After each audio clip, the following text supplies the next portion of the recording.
నమస్కారం అండి. ప్రసంగం మరో ఎపిసోడ్కి మీ అందరి స్వాగతం, సుస్వాగతం.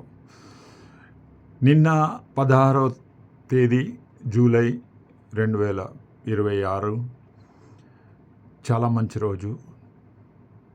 అది విశ్వవిఖ్యాత పూరి, ఒరిస్సాలో ఉండే పూరి ధామ్, 4 ధామ్లో ఒక ధామ్ అది. శ్రీ జగన్నాథ్ది రథయాత్ర చాలా ఘనంగా అవుతుంది ప్రతి ఏడాది. ఈసారి కూడా అలాగే నిర్వహించబడింది. అసలు జగన్నాథుడు ఎవరు, ఎప్పటి నుంచి ఈ పూజ నడుస్తున్నది, ఇది ఏ పురాణానికి సంబంధించింది, ఇవన్నీ నాకు తెలిసినంత వరకు మాట్లాడదాం. మీకు చాలా తెలిసి ఉండొచ్చు. బ్రహ్మపురాణ, స్కంద పురాణ, వీటన్నిటిలో రెఫరెన్స్ మీకు కనిపిస్తుంది జగన్నాథ్ రథయాత్ర గురించి. అసలు ఈ దేవుడి విగ్రహాలు నీమ్ ట్రీ, కర్రలతో చేస్తారు. అందుకే దీన్ని దారు బ్రహ్మ అంటారు. దారు అంటే సంస్కృత్లో కర్ర అని, కట్ట అని. సో ఇది 12 ఏళ్ళకో 19 ఏళ్ళకో అసలు మారుస్తారు. దీని తాత్పర్యం ఏంటంటే, మన బాడీ పర్మనెంట్ కాదు, మన బాడీ మీద ఎక్కువ ఆసక్తి పెట్టుకోకూడదు. ఎందుకంటే ఇది టెంపరీది. అది 12 ఏళ్ళకో 19 ఏళ్ళకో అధిక మాసంలో ఈ నవకళేవర అంటారు. కళేవరం అంటే మన బాడీ. సో ఈ బాడీని మార్చడానికి దానికి చాలా స్పెసిఫికేషన్స్ ఉంటాయి. ఆ స్పెసిఫికేషన్స్ ప్రకారం అక్కడ ఉండే పూజారులకి, అక్కడ బొడపండ అంటారు, వాళ్ళకి కల్లో దేవుడు వచ్చి చెప్తాడు, ఫలానా ప్రదేశాల్లో మీకు అడవిలో మీకు ఫలానా చెట్టు ఉంది, అసలు ఆ చెట్టు మీద నాగుపాము కూడా ఉండాలి. అది వన్ ఆఫ్ ద స్పెసిఫికేషన్స్ అన్నమాట. సో అలాంటి కట్టలు తీసుకొచ్చి మూర్తులు చేస్తారు, విగ్రహాలు చేస్తారు. ఇది దారు బ్రహ్మ మనం మాట్లాడాం కదా. అసలు జనరల్లీ మనం ఏ గుడికి వెళ్ళినా విగ్రహాలన్నీ మోస్ట్లీ రాక్తో అవుతుంది, స్టోన్తో చేస్తారు. ప్రపంచంలో ఇదొక్కటే బహుశా కట్ట, అది కూడా నీమ్ ట్రీ వుడ్తో చేస్తారు. ఇది అందులో ముఖ్యమైన ఒక ఘట్టం ఏంటంటే, బ్రహ్మ ప్రతిష్ఠ. అది అర్ధరాత్రి. అసలు పూరిలో మొత్తం కరెంటు కూడా తీసేస్తారు. మొత్తం చీకట్లోనే పాత దారు బ్రహ్మ నుంచి ఈ బ్రహ్మ పదార్థాన్ని తీసి కొత్త కళేవరంలో అది ట్రాన్స్ఫర్ చేస్తారు. ఎవరు ఏ పూజారి గారు అది చేస్తారో ఆయన కళ్ళు కూడా కట్టేస్తారు, బ్లైండ్ ఫోల్డెడ్గా ఉంటారు. ఎందుకంటే అంత తేజస్సు ఉంటుంది ఆ బ్రహ్మ పదార్థానికి. అది మనం ఎవరు చూడలేము. నేకెడ్ అయితే చూస్తే మనం గుడ్డివాడు అయిపోతాం. అది లెజెండ్ అన్నమాట. సో చీకటిలో ఆయన ఈ ప్రాణ ట్రాన్స్ఫర్ చేసిన తర్వాత పాత విగ్రహం కట్టలు అదే గుడి, పూరి జగన్నాథ్ గుడి లోపటే అక్కడే తవ్వేసి అక్కడే పాతిస్తారు. మనకి అందరికీ తెలిసింది ఏంటంటే, రథయాత్ర ఆషాఢ మాస శుక్లపక్ష ద్వితీయ రోజు, అంటే 2వ రోజు మొదలెడతారు. కానీ దాని ముందు 10 రోజులు దేవుడికి, ఈ విగ్రహాలకి జ్వరం వస్తుంది. స్నానం చేసిన తర్వాత, స్నాన పూర్ణిమ రోజు స్నానం చేసిన తర్వాత 3 ఇన్ఫ్యాక్ట్ అది 3 కాదు, చతుర్థ మూర్తి అంటారు. చతుర్థ అంటే 4 విగ్రహాలు ఉన్నాయి.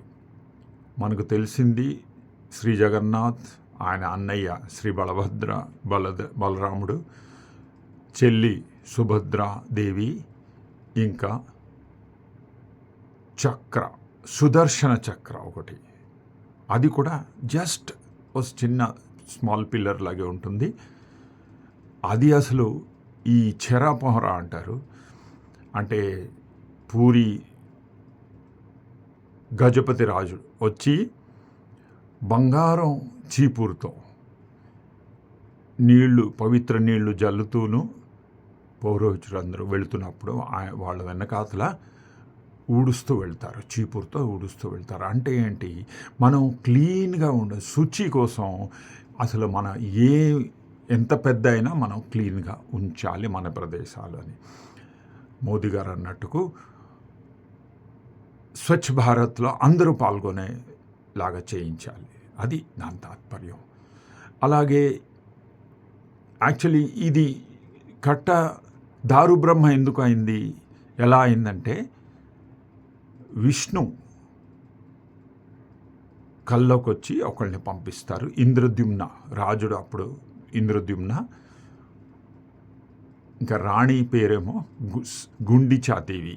అందుకే దీన్ని గుండిచా యాత్ర అంటారు. ఎందుకంటే గుండిచాదేవి గుడి మన శ్రీ జగన్నాథ్ గుడి నుంచి 3 కిలోమీటర్ల దూరంలో ఉంది.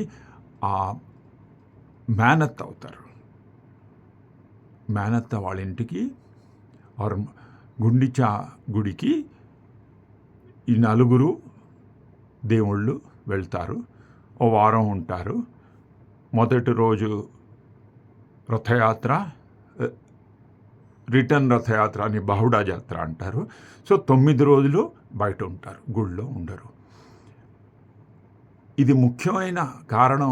బయట దేవుడు ఎందుకు వస్తాడు అసలు? ఇలాగా ఓ గుడి నుంచి విగ్రహాలన్నీ బయటికి రావడం చాలా రేర్. కొన్ని గంటల కోసం బయటకు తీస్తూ ఉండొచ్చు, కానీ అవన్నీ ఉత్సవ విగ్రహాలు అంటారు. కానీ మెయిన్ డేటీస్ని తీసేసి గుడి ఖాళీ చేయడం చాలా రేర్గా అవుతుంది. అది పూరిలోనే అవుతుంది. అది ఎందుకు వస్తారంటే, మీరు ఏ జాతి ఏ మతాన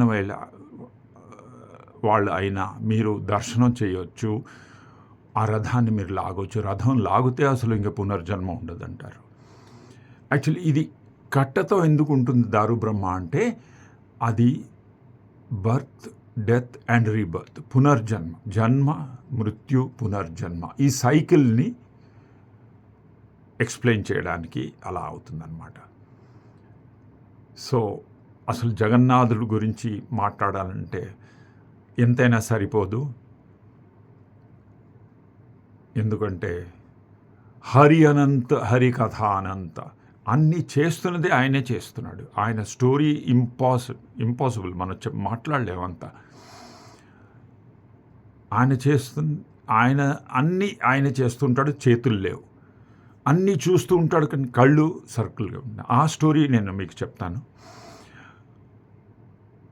విష్ణుమూర్తి కల్లో వచ్చి చెప్పారు కదా, నేను ఇలాగా కట్టలు వస్తాయి, నీకు లాగ్ ఆఫ్ ఫుడ్ వస్తుంది, నువ్వు నది నుంచి తీసుకొచ్చి నేను దాన్ని చెక్కుతూ ఉంటాను, ఆ రూమ్ మాత్రం మీరు క్లోజ్ చేసి ఉండాలి, మీరు తెరవకూడదు.